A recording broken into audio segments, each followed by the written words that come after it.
All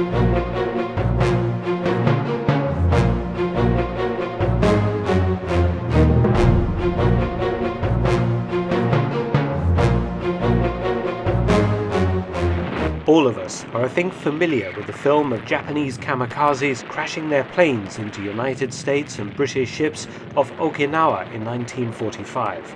To many, this form of self-sacrifice is a peculiarly Japanese phenomenon, hardly surprising from a nation that considered surrender the greatest shame imaginable and death in battle the highest expressions of both manhood and devotion to their god-emperor.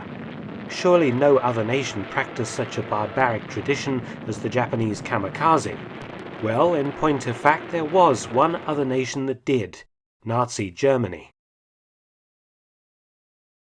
The idea of using volunteer pilots for missions against the enemy that could have involved deliberate suicide at the controls of an aircraft did not suddenly appear in the last desperate weeks of World War II in Europe.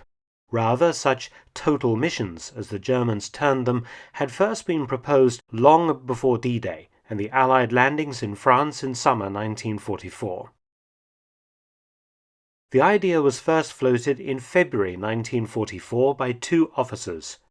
One was Germany's renowned commando leader, SS Obersturmbannführer Otto Skorzeny, who, amongst his many exploits, had sprung deposed Italian dictator Benito Mussolini from confinement atop the Gran Sasso mountain with a force of paratroopers and SS commandos in a glider assault in 1943.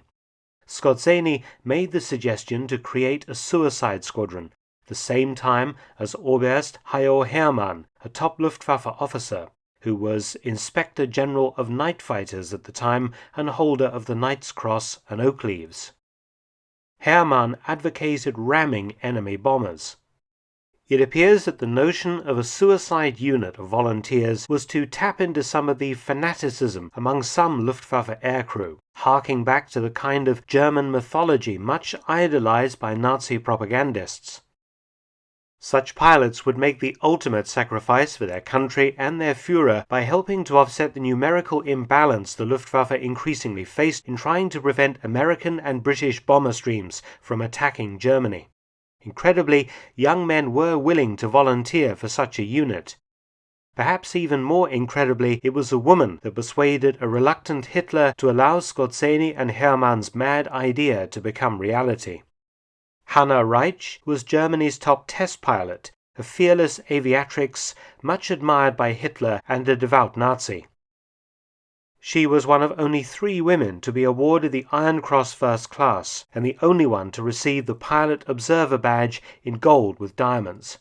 Earlier, Reitsch had been the test pilot for the Junkers Ju-87 Stuka and Dornier Do-17 bomber, and had earned her Iron Cross test flying the Messerschmitt Me-163 Comet rocket-propelled interceptor. She had managed to survive several narrow escapes with this temperamental, though brilliant aircraft. Reitsch thought that suicide attacks would be useful against Allied ships, exactly the same method used by the Japanese against massed enemy invasion fleets in the Pacific.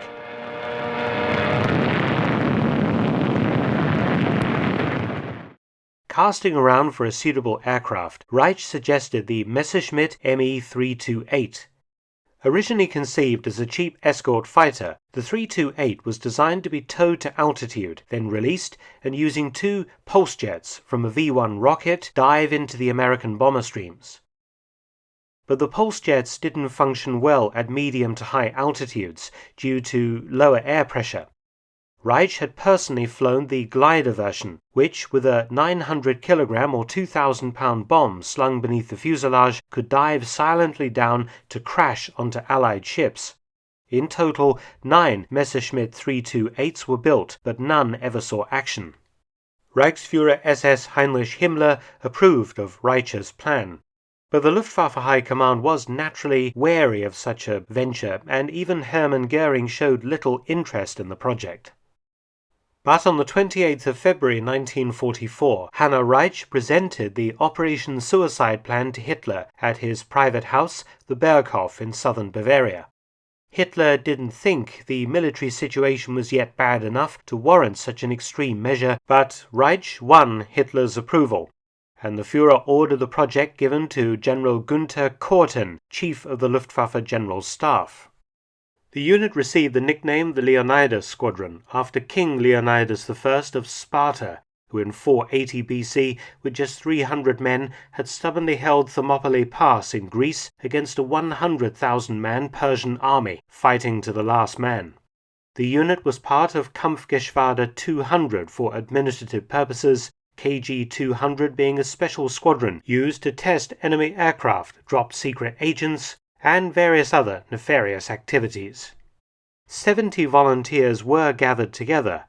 They each signed a declaration which read, "I hereby voluntarily apply to be involved in the suicide group as part of a human glider bomb. I fully understand that employment in this capacity will entail my own death."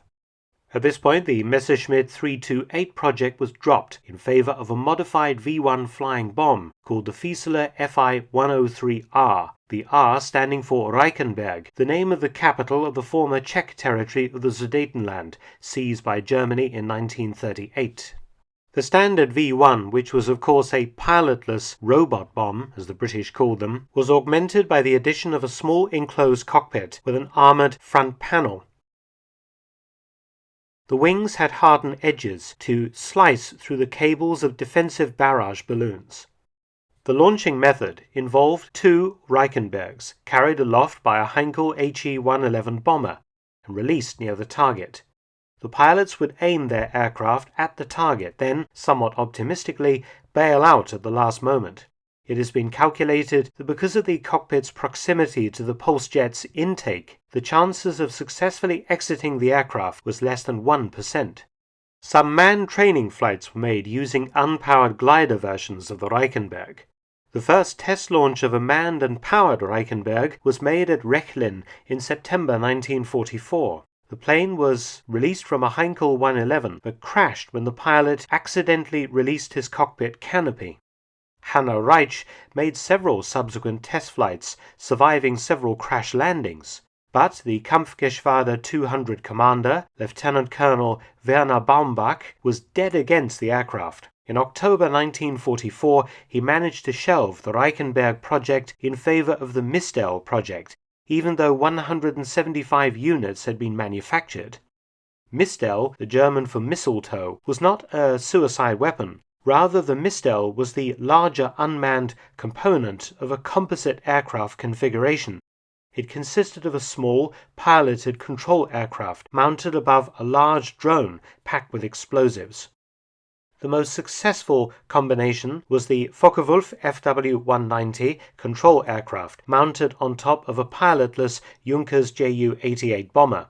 The Mistel would be released by the pilot aircraft and fly into its target, while the fighter and its pilot survived to fight another day.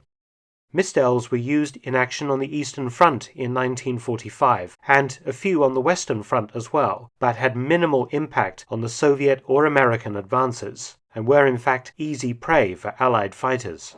A group of pick-a-back planes on the way toward the Allied lines are intercepted by P-51s of the 8th Air Force. The pick-a-backs are a combination of a Focke-Wulf 190 fighter on top of a Junkers 88 twin-engine bomber. The bomber is filled with high explosive and released near the target like a bomb. The Focke-Wulf 190 controls the flight of both planes, each of which provides its own power.